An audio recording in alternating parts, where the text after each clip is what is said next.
Noong 2018, ako ang namamahala sa paggawa ng video. Kung minsan ay sabay-sabay na dumarating ang gagawing mga video. At kailangang italaga ang mga iyon sa mga tamang tao para sa produksyon. Sa bawat beses, agad kong iniisip kung paano hati-hatiin ang gawain. Pero nang sabihin ko sa mga kapartner kong brother at sister, ang plano kong paghati-hati, lagi silang nagdaragdag ng mga addendum at pagpapahusay sa plano ko. Kung minsan, tinutukoy nila kung saan mahirap intindihin ang iniisip ko. At medyo napapahiya ako kapag napakarami nilang mungkahi. Ang paraan nila ng pagtukoy sa mga problema ko ay palaging pinaparamdam sa akin na parang hindi masyadong magaling ang abilidad ko sa gawain. Dahil dito, napaisip ako kung ano ang tingin ng iba sa akin bilang leader ng grupo.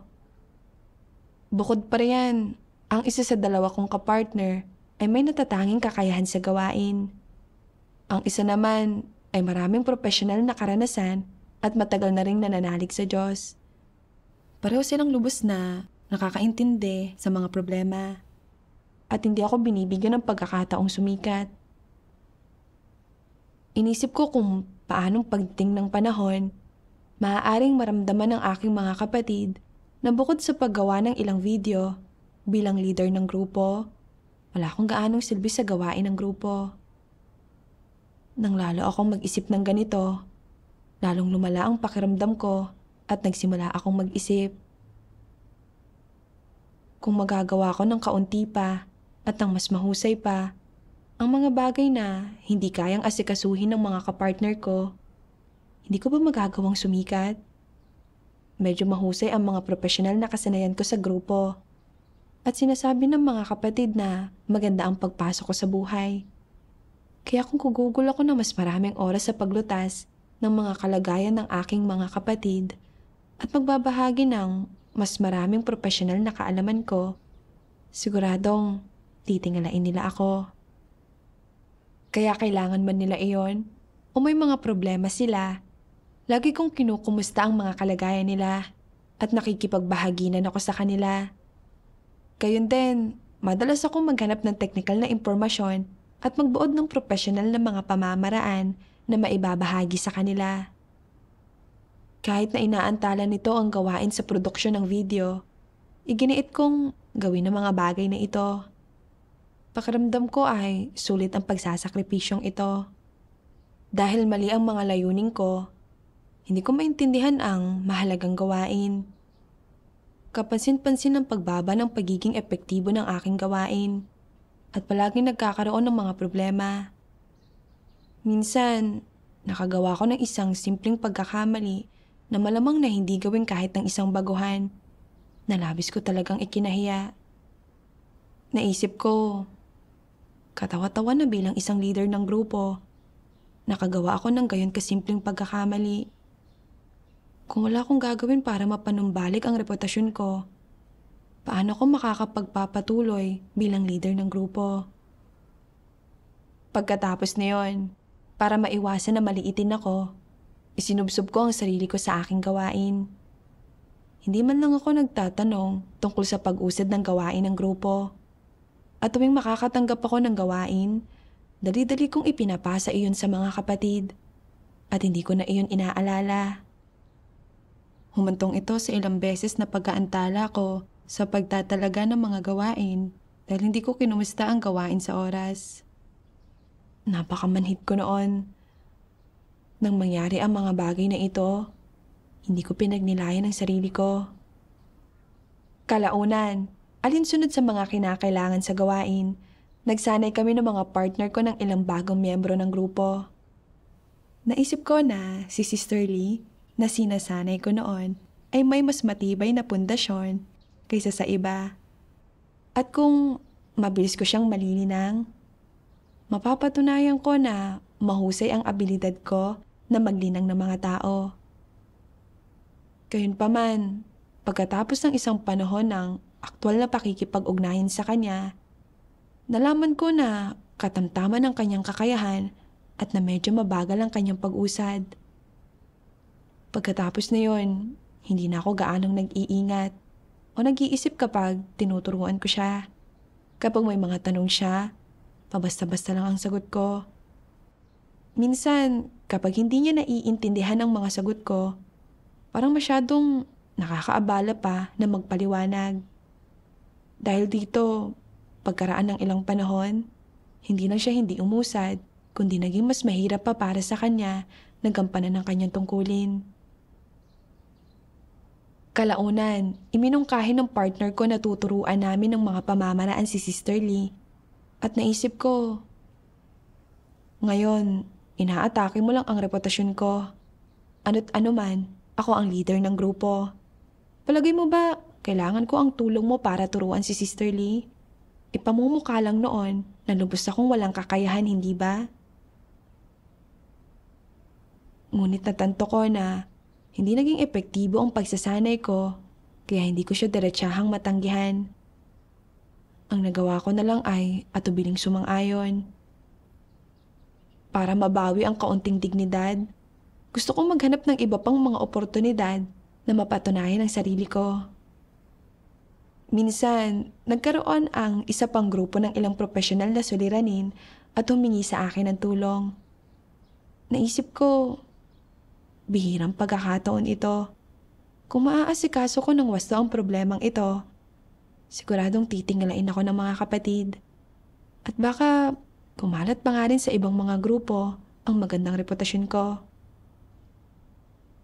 Pero noong siniyasat ko na talaga ang sitwasyon, nalaman kong kakailanganin ng maraming oras at pagsisikap para malutas ang mga problema. Sa panahong iyon, marami na akong problema sa sarili kong gawain na kailangang malutas kaagad. At ang problema ng kabilang grupo ay hindi talaga gaanong apurahan. Naisip ko, siguro dapat kong isantabi na lang muna ang problema nila sa ngayon. Pero naisip kong isa itong magandang pagkakataon para maibalik ko ang reputasyon ko. Kaya hindi ko pwedeng palagpasin ito. Tsaka, kaya ng mga partner ko ang gawain sa grupo namin. Kakayanin nila ito nang wala ako sa pagkakataong ito. Habang iniisip ito, nagpatuloy ako ng buong kumpiyansa. Ginugol ko ang lahat ng oras ko sa pag-iisip kung paano mahihikayat ang iba na tingilain ako. Kaya hindi ako naging maasikaso sa gawain ng grupo, na naging sanhi ng napakabagal na pag-usad ng paggawa ng video. Isa pa, dahil hindi ko kinumusta kaagad ang gawain, natambak ang mga gagawin. At kapansin-pansin ang pagbaba ng pagiging epektibo ng gawain. Isa ako sa mga pangunahing supervisor, pero hindi ko alam kung paano lutasin ang mga problemang ito. At lumala ang kalagayan ko. Bagamat naging abala ako araw-araw, wala pa rin akong magandang ibinunga. Iwinasto ko ng leader ko matapos malaman ang sitwasyong ito, na sinasabing nakatuon ako sa reputasyon at katayuan sa aking tungkulin, at na hindi ko ninulutas ang partikular na mga problema sa gawain namin. Pagkatapos na yun, kahit na gumawa ko ng ilang panlabas na pagbabago, hindi ko talaga tunay na sinubukang kilalanin ang sarili ko. At kapag may nangyaring mga bagay-bagay, sinisikap ko pa rin protektahan muna ang reputasyon at katayuan ko. Kalaunan, nalipat si Sister Lee sa ibang tungkulin dahil hindi siya makagawa ng mga video na mag-isa. Bago siya umalis, ibinuod niya ang ilan sa kanyang mga problema. Noong siya ang nasa tungkuling ito, binanggit niya na nang turuan ko siya ng mga profesional na kasanayan, marami siyang paghihirap na hindi niya kayang lutasin. At bumuti lamang ang kanyang mga profesional na kasanayan nang sinimulan siyang turuan ni Sister Liu. Galit na galit pa ko nang makita ko ang isinulat niya. Naisip ko, kung mabasa ng leader ko at mga kapwa manggagawa ang sinabi niya, ano na lang ang iisipin nila? Siguradong iisipin nila na wala akong kayang gawin. Para maprotektahan ang katayuan at reputasyon ko, pinuntahan ko ang leader ko para iulat ang mga problema ni Sister Lee. Sadyang minaliit ang kakayahan niya.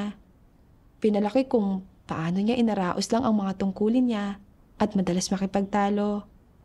At sinikap kong bigyan diin ng mga kapintasan sa kanyang pagkatao.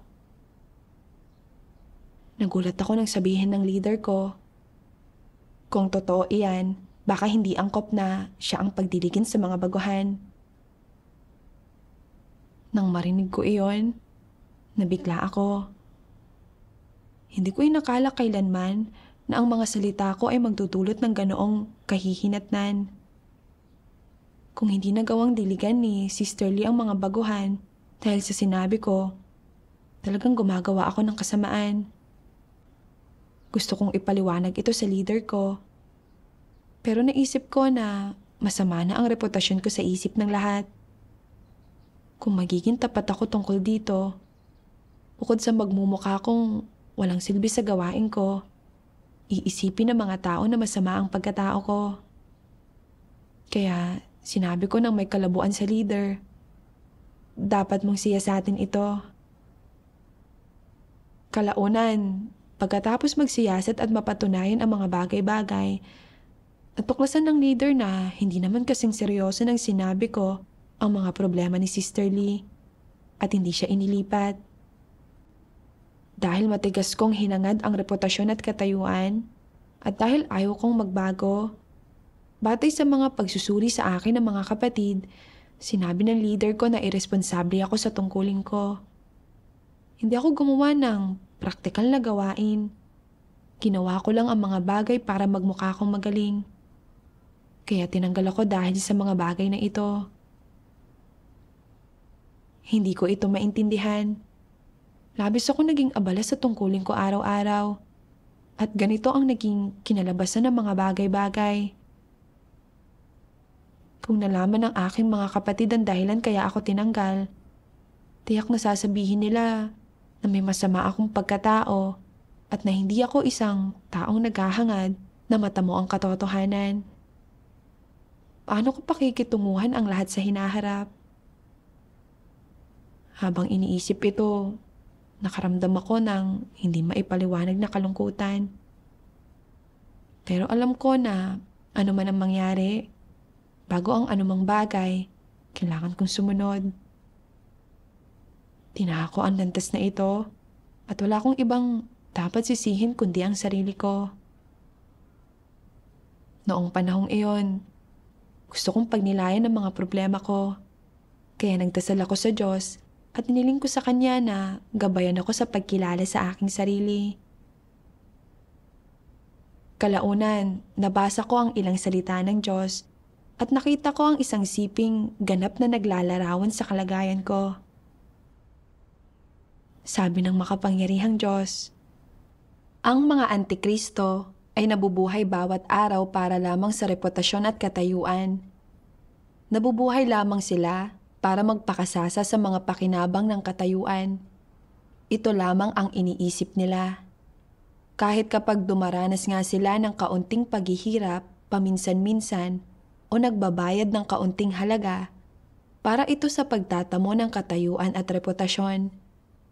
Ang paghahangad ng katayuan, paghawak ng kapangyarihan, at pagkakaroon ng maginhawang buhay ang mga pangunahing bagay na laging binabalak na matamo ng mga antikristo sa sandaling manalig sila sa Diyos. At hindi sila sumusuko hanggang sa makamtan nila ang kanilang mga mithiin. Kung sakaling nalantad ang kanilang masasamang gawa, natataranta sila na para bang pagsusukloban sila ng langit. Hindi sila makakain o makatulog at para silang wala sa ulirat, para silang dumaranas ng depresyon. Kapag tinatanong sila ng mga tao kung ano ang problema, nagsisinungaling sila at sinasabing, abalang-abala ako kahapon kaya hindi ako nakatulog buong magdamag. Pagod na pagod ako. Ngunit hindi talaga totoo ang lahat ng ito. Ganito ang pakiramdam nila dahil palagi nilang iniisip, nalantad na ang masasamang bagay na ginawa ko. Kaya paano ko maipanunumbalik ang reputasyon at katayuan ko? Sa loob ng matagal na panahon ay hindi nila maisip kung ano ang gagawin, kung kaya't nalulumbay sila. Kung minsan ay nakatitig sila sa iisang lugar nang wala namang nakikita at walang nakakaalam kung ano ang tinitingnan nila. Dahil sa issue ay nag-iisip sila ng husto, napapagod sa kakaisip at ayaw nilang kumain o uminom. Sa kabila nito, nagkukunwari pa rin sila na nagmamalasakit sa gawain ng iglesia at nagtatanong sa mga tao, "Kamusta na ang gawain ng ebanghelyo?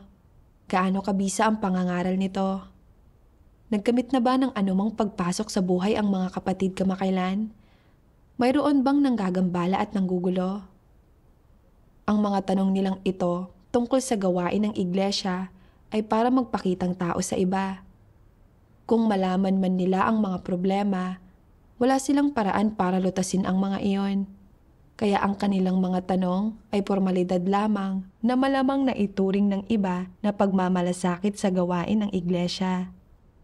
Kung sakaling may mag-ulat ng mga problema ng iglesia para lutasin nila, iiling lang sila.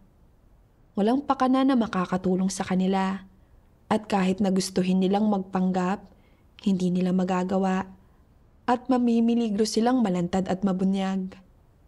Ito ang pinakamalaking problemang kinakaharap ng mga antikristo sa buong buhay nila.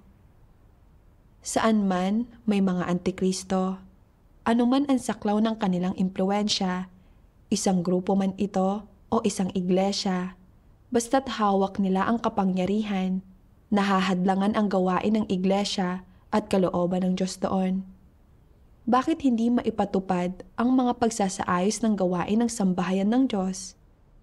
Ang katunayan na nangyayari ito ay nagpapatunay na hindi gumagawa ng praktikal na gawain ang mga antikristo, kundi sinasabi at ginagawa nila ang lahat ng makakaya nila alang-alang sa katanyagan at katayuan, nang walang ginagawa ni katiting para pangalagaan ang gawain ng sambahayan ng Diyos. Kaya, ano ang ginagawa ng mga antikristo sa buong maghapon? Abala sila sa pagkukunwari at pagpapasikat. Ginagawa lamang nila ang mga bagay na may kinalaman sa sarili nilang katanyagan at katayuan. Abala sila sa panlilinlang sa iba, sa pangungumbinsi sa mga tao. At kapag nakaipon na sila ng lakas, magpapatuloy silang kontrolin ang mas maraming iglesia. Ang nais lamang nila ay maghari at gawing nagsasariling kaharian nila ang iglesia. Nais lamang nilang maging dakilang leader, magkaroon ng ganap at sariling autoridad, makontrol ang mas maraming iglesia. Wala silang pakialam kahit kaunti sa anumang iba pang bagay. Wala silang pakialam sa gawain ng iglesia o sa pagpasok sa buhay ng mga taong hinirang ng Diyos. Lalo nang wala silang pakialam kung naisasagawa ba ang kalooban ng Diyos. Ang tanging inaalala nila ay kung kailan nila mag-isang mahahawakan ang kapangyarihan, makokontrol ang mga taong hinirang ng Diyos, at makakapantay ang Diyos. Napakalaki talaga ng mga hangarin at ambisyon ng mga antikristo.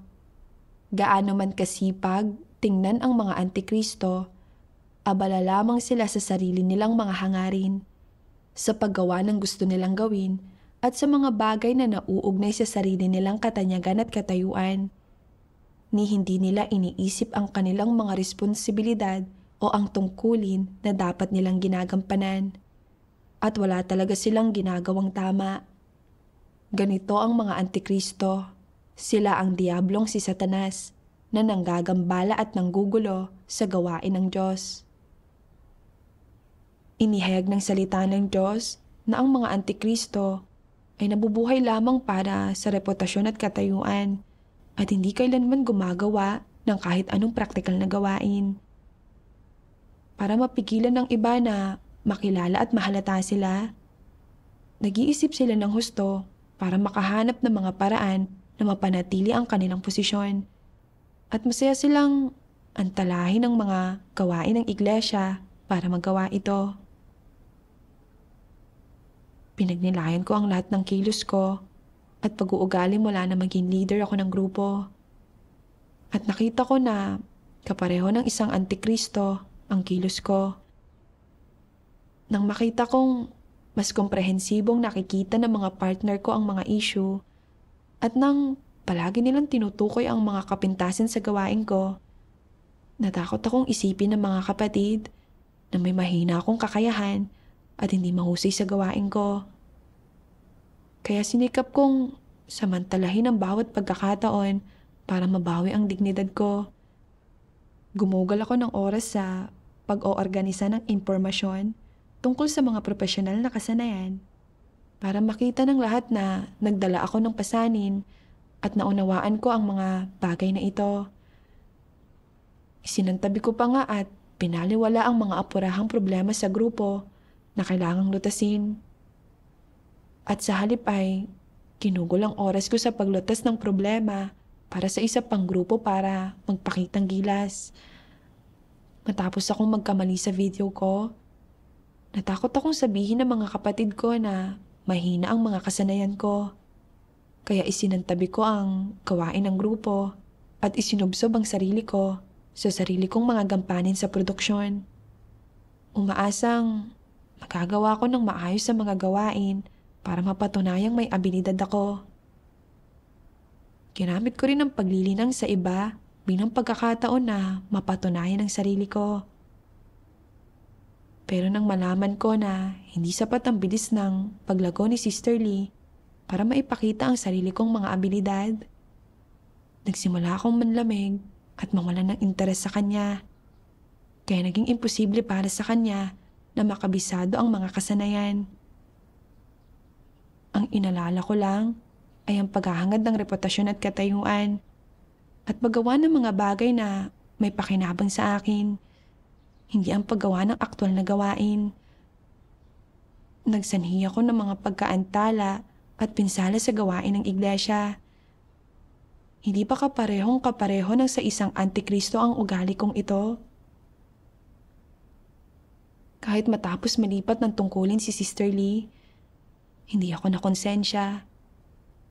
At dahil tinukoy niya ang mga kakulangan at kapintasan ko, sinikap kong pangatwiranan at ipagtanggol ang sarili ko para protektahan ang aking reputasyon at katayuan na minamaliit at hinuhusgahan siya at muntik na siyang malipat ulit ng tungkulin. Talagang naging napakasama ko, makasarili at kasuklam-suklam. Habang iniisip ko ang lahat ng pinsalang nagawa ko sa gawain ng iglesia at kay Sister Lee, lalo akong nagiging miserable. Nadungisan ng mga kilos na ito ang landas ng pananalig ko sa Diyos. Kalaunan, nanalangin ako sa Diyos para magtapat at magsisi. Isang araw, nabasa ko ang isang sipi ng salita ng Diyos. Kapag hinihingi ng Diyos na isang tabi ng mga tao ang katayuan at katanyagan, hindi naman sa pinagkakaitan niya ang mga tao ng karapatang mamili. Bagkus, ito ay dahil habang hinahangad ang katanyagan at katayuan, nagagambala at nagugulo ng mga tao ang gawain ng iglesia at ang pagpasok sa buhay ng mga taong hinirang ng Diyos. At maaari pa ngang makaimpluwensya sa pagkain at pag-inom ng iba ng mga salita ng Diyos. Sa pag-unawa nila sa katotohanan at sa pagkamit nila ng kaligtasan ng Diyos. Ito ay isang katunayang hindi mapag-aalinlanganan. Kapag hinahangad ng mga tao ang sarili nilang katanyagan at katayuan, siguradong hindi nila hahangarin ang katotohanan at hindi nila matapat na gagampanan ang kanilang tungkulin. Magsasalita at kikilos lamang sila alang-alang sa katanyagan at katayuan at lahat ng gawaing ginagawa nila na wala ni katiting na eksepsyon ay alang-alang sa mga bagay na iyon. Ang umasal at kumilos sa gayong paraan ay walang pagdududang pagtahak sa landas ng mga antikristo.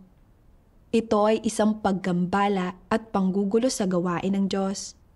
At lahat ng iba't ibang kahihinatnan nito ay nakakahadlang sa pagpapalaganap ng ebanghelyo ng kaharian at sa malayang pagdaloy ng kalooban ng Diyos sa loob ng iglesia. Kaya, maaaring sabihin ng isang tao nang may katiyakan na ang landas na tinatahak ng mga naghahangad ng katanyagan at katayuan ay ang landas ng paglaban sa Diyos. Ito ay sadyang paglaban sa Kanya, pagkontra sa Kanya. Ito ay ang makipagtulungan kay Satanas sa paglaban sa Diyos at pagsalungat sa Kanya. Ito ang likas na katangian ng paghahangad ng mga tao sa katayuan at katanyagan.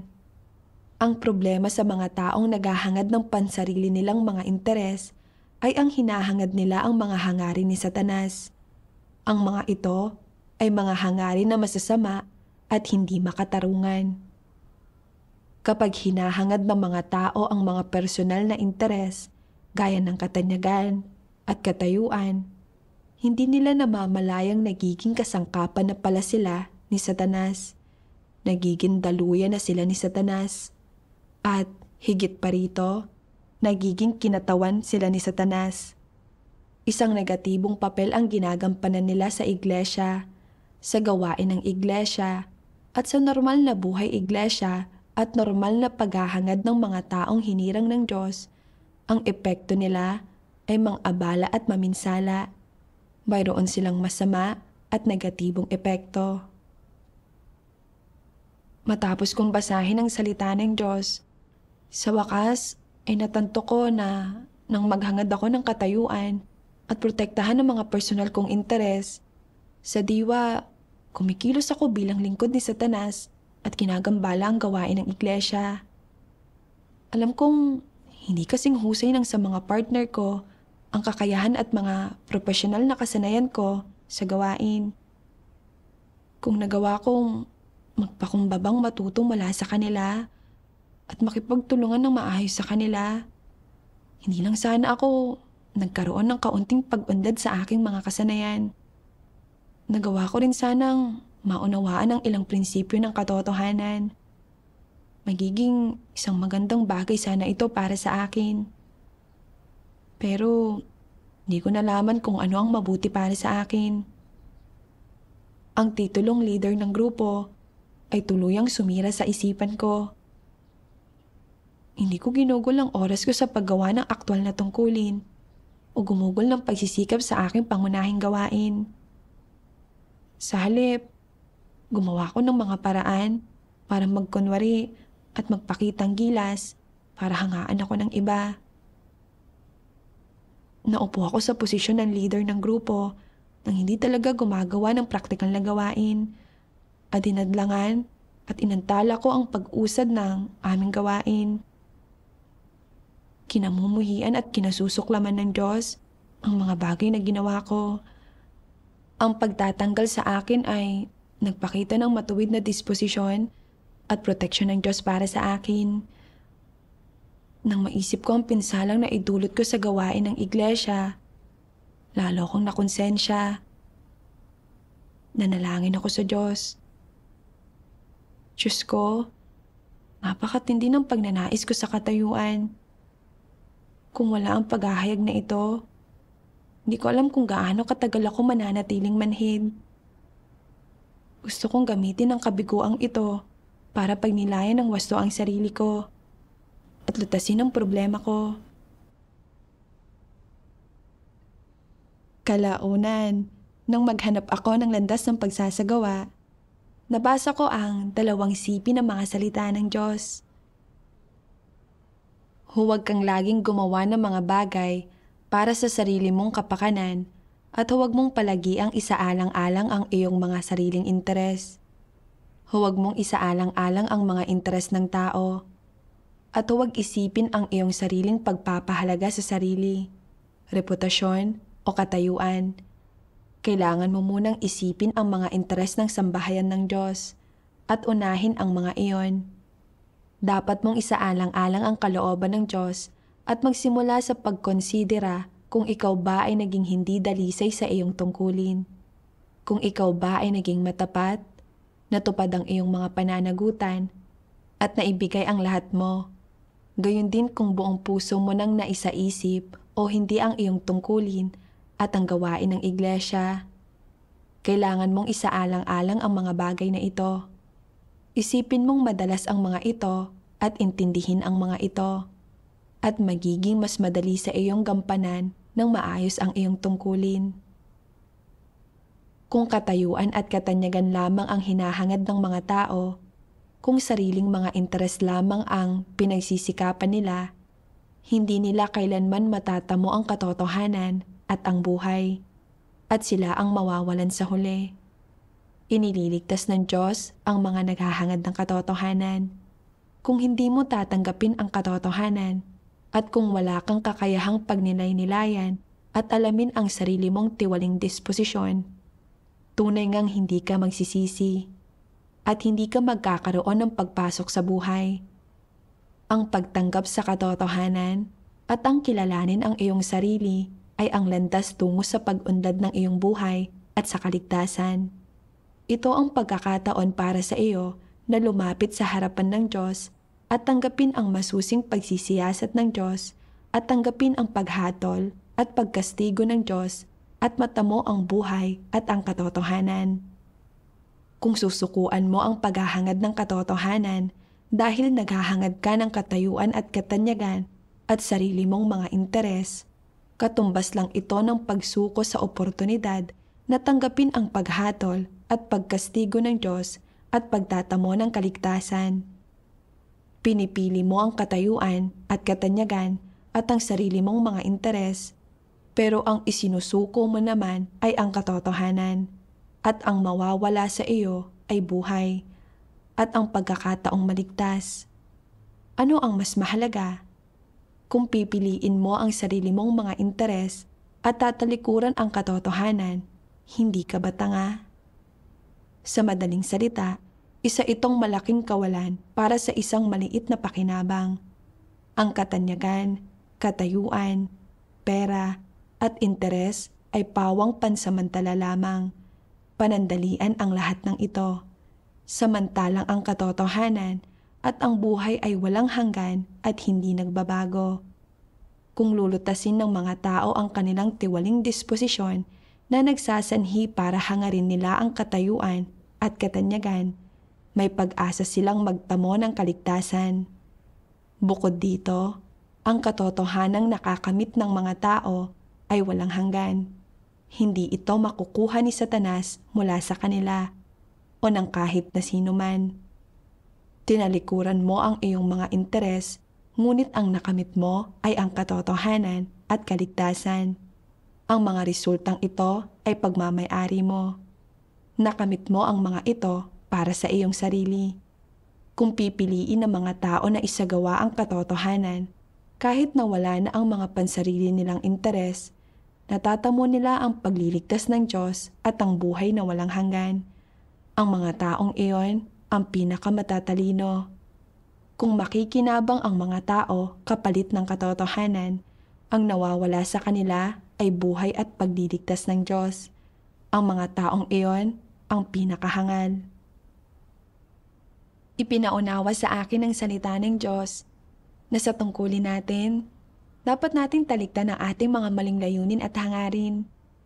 Sa halip na reputasyon at katayuan natin, dapat nating unahin palagi ang mga interes ng iglesia sa lahat ng bagay. Ang pagsasagawa lamang ng ganito ang naaayon sa kalooban ng Diyos. At ito ang pinakasimpleng dapat gawin ng isang taong may konsensya at katwiran. Nang matanto ko ang mga bagay na ito, sadya kong tinalikdan ang aking laman. Hindi ko na binigyang pansin ang reputasyon at katayuan at nagtuon ako sa wastong pagganap sa aking tungkulin. Bukod sa pagtapos sa sarili kong mga gawain sa produksyon, isinulat ko rin ang mga madalas na problema at paglihis sa gawain ko at ng iba. At iniharap ang mga iyon sa mga leader ng grupo at sa aking mga kapatid para talakayin at hanapan ng mga solusyon. Ang pagsasagawa ng ganito ay naging kapaki-pakinabang sa lahat at nagawa naming umusad sa aming mga profesional na kasanayan. Nang makita ko ang resultang ito, lubos ako nagpapasalamat sa Diyos. Ito ang resulta ng pagganap ng bawat isa sa kanilang mga tungkulin na may nagkakaisang puso at isipan. Noon, palagi kong sinusubukang protektahan ang reputasyon at katayuan ko. Palagi akong gumagawa ng mga bagay-bagay para mapaganda ang reputasyon ko at makapagpakitang gilas sa tungkulin ko. Hindi ko nalutas ang anumang mga praktikal na problema at ang tanging naiwan ko ay mga paglabag. Pero noong sandaling tumigil ako sa pag-iisip tungkol sa reputasyon ko at katayuan, at sa halip ay kusa kong inihayag ang mga kakulangan at pagkakamali sa gawain, hindi lang ako hindi hinamak ng aking mga kapatid. Nakipag-usap at nakipag-ugnayan pa sila sa akin. At nakahanap kami ng mas magandang paraan para gawin ang aming tungkulin. Noon ko lang nakita kung gaano ako kahangal para magkunwari at magpakitang gilas. Kung nagsagawa ako ng ganito ng mas maaga, hindi ko sana naantala ang gawain. Pagkaraan ng ilang panahon, isinaayos ng leader ko ang isang part-time na trabaho para sa akin na diligan ng mga baguhan. Sinabi ng leader ko na dahil wala pa rin pundasyon ng ilang baguhan sa tunay na daan, nagiging pasibo sila, mahina, at hindi dumadalo sa mga pagtitipon kapag naharap sila sa mga paghihirap o kapag ginugulo sila ng mga pastor. Kaya't nangangailangan sila ng agarang suporta sa pamamagitan ng pagdidilig.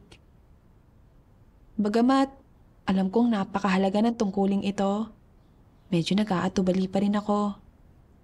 Ito ay karaniwang dahil isang part-time na trabaho ito. Kaya kahit gaano ako kahusay gumawa, walang makakaalam sa grupo namin. Kaya naisip ko na mas mabuti pang gumugol ako ng mas maraming oras sa pangunahin kong trabaho.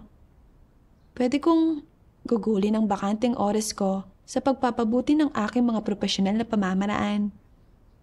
Kung magiging mas epektibo ako sa aking pangunahing gawain, titingalain ako ng mga kapatid. Kaya dahil dyan, ayaw kong magsikap masyado sa pagdidilig ng mga baguhan. Pero sa mga sumunod na araw, naramdaman kong medyo masama ang kalagayan ko. Kaya nagtapat ako at nakipagbahaginan sa mga kapatid. At noon ko napagtanto na hinahangad ko pa rin ang reputasyon at katayuan. Nabasa ko sa salita ng Diyos. Bagamat karamihan sa mga tao ay sinasabing kusang loob silang naghahangad ng katotohanan, pagdating sa pagsasagawa nito o pagbabayad ng halaga para dito, sumusuko na lang ang ilang tao. Sa diwa, ito ay pagtataksil. Kapag mas kritikal ang sandali, mas kailangan mong isuko ang mga interes ng laman at isantabi ang banidad at pagpapahalaga sa sarili. Kung hindi mo ito magawa, hindi mo makakamit ang katotohanan at maipapakita nito na hindi ka masunurin sa Diyos. Kung mas kritikal ang sandali, mas nakapagpapasakop ang mga tao at tinatalikuran nila ang sarili nilang mga interes, kahambugan, at pagpapahalaga sa sarili, at ginagampanan ang kanilang mga tungkulin ng wasto. Saka lamang sila maaalala ng Diyos. Mabubuting gawa ang lahat ng iyan. Ano man ang tungkulin na ginagampanan ng mga tao o ano man ang ginagawa nila, alin ang mas mahalaga, ang kanilang banidad at pagpapahalaga sa sarili o ang kaluwalhatian ng Diyos? Alin ang dapat piliin ng mga tao? Kaluwalhatian ng Diyos. Alin ang mas mahalaga, ang iyong mga responsibilidad o ang sarili mong mga interes? Ang pagtupad sa iyong mga responsibilidad ang pinakamahalaga at nakatali ka sa mga tungkuling iyon. Matapos basahin ang salita ng Diyos, malinaw kong nakita na tingalain man nila ako o hindi, tungkulin ko ito, na nangangahulugang ito ay responsibilidad ko at isang atas mula sa Diyos. Dapat kong tanggapin at ratuhin ito ng taos-puso. Hindi na ako maaaring manansya palagi para sa kapakanan ng aking reputasyon at katayuan. Kinakailangan ng mga tauhan para gumawa ng gawain ng pagdidilig. At kung ayaw kong gawin ang tungkuling ito dahil lang sa walang pagkakataong magpakitang gilas dito, hindi ba ako walang konsensya at walang katwiran? Nang gabing iyon, narinig ko ang isang himno ng salita ng Diyos. Ganito ang mga liriko. Itinatangi ng Diyos ang pag-ibig ng bawat tao. Sa lahat ng umiibig sa Kanya, muling dinoble ang Kanyang mga pagpapala, sapagkat ang pag-ibig ng tao ay napakahirap makuha at napakakakaunti lang nito. Naantig akong masyado. Habang lalong kailangang protektahan ang gawain ng iglesia, lalo ko dapat tuparin ang aking tungkulin at responsibilidad. Hindi ko pwedeng piguin muli ang Diyos. Bagamat marami akong kakulangan noong dinidiligan ko ang mga baguhan at naharap ako sa maraming paghihirap, nang ituwid ko ang aking mga motibo at umasa ako sa Diyos, nakita ko ang patnubay ng Diyos at hindi nagtagal, nagawa ng dumalo ng normal sa mga pagtitipon ang ilan sa mga baguhang dinidiligan ko. Hindi nagtagal, ipinamahala sa akin ng iglesia ang isa pang gawain. Sa pagkakataong ito, gaano man ako kaabala sa aking gawain, sinubaybayan ko ang pag-usad ng grupo at itinalaga ko sa oras ang mga gawain. Sandali ko ring sinuri ang aming gawain na kasama ang mga kapatid para malatas ang kanilang mga suliranin. At sa mga bagay na hindi ko nauunawaan, nakahanap ako ng mga taong may mahusay na kasanayan para tulungan kaming lutasin ang mga ito. Unti-unti, bumuti ng husto ang mga resulta ng gawain. Alam kong lahat ito ay dahil sa patnubay at pagpapala ng Diyos. Noon, reputasyon at katayuan lang ang inaalala ko. Ngayon, ay kaya ko ng kahit paano na bitawan ang paghahangad ko sa katayuan. Sadyang protektahan ang gawain ng iglesia at gampanan ng tungkulin ko sa praktikal na paraan. Ito ang mga resultang nakamit ng mga salita ng Diyos. Salamat sa Diyos.